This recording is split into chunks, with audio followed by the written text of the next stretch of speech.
বোকাটো পদুম ফুলে তাৰ এক উদাহৰণ দিখমুখ ৰূপহীমুখৰ অতি দৰিদ্ৰ পৰিয়ালৰ ছাত্ৰ দেৱশিষ কলিতা। চেষ্টা কৰিলে অসম্ভৱকো যে সম্ভৱ কৰিব পাৰি তাক প্ৰমাণ কৰি দেখুৱালে শিৱসাগৰ জিলাৰ পশ্চিম প্ৰান্তত অৱস্থিত ব্ৰহ্মপুত্ৰ নদীৰ গাতে লাগি থকা এখন সৰু গাঁও ৰূপহীমুখৰ নোমল কলিতা আৰু বিভামণি কলিতাৰ একমাত্ৰ পুত্ৰ দেৱশিষ কলিতাই। বানে গৰকা ৰূপহীমুখৰ বানপানী আৰু যাতায়াতৰ দুৰৱস্থাৰ মাজেৰে ধূলি বালি আৰু হাবি বননি পাৰ কৰি নিজৰ সপোন পূৰণ কৰিলে দেৱশিষ কলিতাই।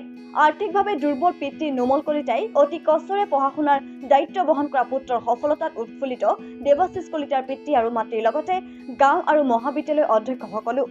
সদ্য ঘোষিত উচ্চতৰ মাধ্যমিক চূড়ান্ত পৰীক্ষাত দেৱশিষ কলিতাই দিখমুখ মহাবিদ্যালয়ৰ পৰা কলা শাখাত আটাইকেইটা বিষয়তে লেটাৰ মাৰ্কছ সহ 91.4% নম্বৰেৰে ডিষ্টিংশ্যন লাভ কৰিবলৈ সক্ষম হয়।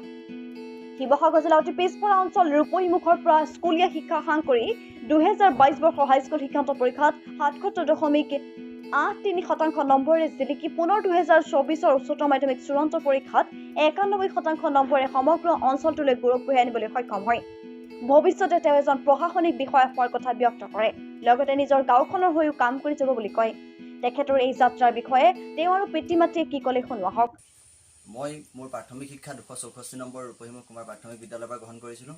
তাৰপিছতেই ৰূপহীমুখ জনজাতি মধ্য ইংৰাজী বিদ্যালয়ৰ পৰা আৰু ৰূপহীমুখ জনজাতি উচ্চ মাধ্যমিক বিদ্যালয়ৰ পৰা মই 2022 বৰ্ষৰ হাইস্কুল শিক্ষান্ত পৰীক্ষাত 87.83% নম্বৰ লাভ কৰিছিলোঁ।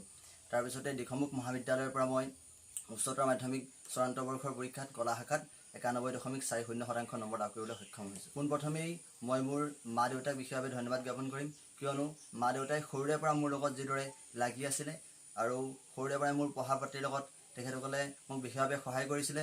যিখিনি অভাৱ আছিলে মোৰ সেইখিনি তেওঁলোকে বিশেষ পূৰণ কৰিবলৈ চেষ্টা কৰিছিলে। আৰু তাৰপিছতে মই মোৰ মহাবিদ্যালয়ৰ যি ছাৰ বাইদেউসকল আছে লগতে অন্যান্য কৰ্মকৰ্তাসকল আছে তেখেতসকলক ধন্যবাদ জ্ঞাপন কৰিব বিচাৰিম, কিয়নো তেখেতসকলে মোৰ যিখিনি প্ৰয়োজনীয় সা সুবিধা লাগিছিল সেইখিনি মোক প্ৰদান কৰিছিলে। আৰু ইয়াৰ পিছতেই মই গাঁৱৰ যিসকল শুভাকাংক্ষীয়ে মোক বিশেষভাৱে অনুপ্ৰেৰণা যোগাইছিল তেখেতসকলকো মই ধন্যবাদ জ্ঞাপন কৰিব বিচাৰিছোঁ। ভৱিষ্যতে মই এগৰাকী ভাল মানুহ হ'ব বিচাৰোঁ আৰু এগৰাকী ভাল প্ৰশাসনিক বিষয়া হোৱাৰ মোৰ প্ৰবল ইচ্ছা আছে। এইখিনি সমস্যা শিক্ষা জীৱনৰ প্ৰতিবন্ধকতা হিচাপে মই কেতিয়াও ভাবি লোৱা নাই। মই ইয়াৰ পৰা কিয়নো বাৰিষাৰ দিনতো মই কলেজলৈ সদায় চাইকেল লৈ অহা যোৱা কৰিছিলোঁ আৰু কেতিয়াও সেইখিনি কষ্ট বুলি ভাবি লোৱা নাছিলোঁ। আৰু যিখিনি পঢ়িব লাগে সেইখিনি মই দৈনিক পঢ়া শুনা কৰি গৈছিলোঁ। তাৰপিছতে মই সফলতা লাভ কৰিবলৈ সক্ষম হৈছোঁ। সৰুৰে পৰা মই এগৰাকী গৃহিণী হয়। মই মোৰ ল'ৰাক সৰুৰে পৰা মোৰ নিজৰ যি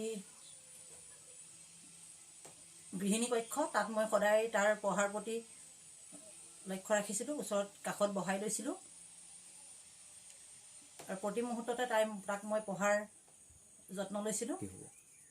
মই ভাবিছোঁ ভৱিষ্যতে মোৰ ল'ৰাটো এজন ভাল মানুহ হওক আৰু নিজৰ এই পিছপৰা অঞ্চলৰ গাঁওখনৰ উন্নতিৰ হকে কাম কৰক, মই সেয়াই কামনা কৰোঁ।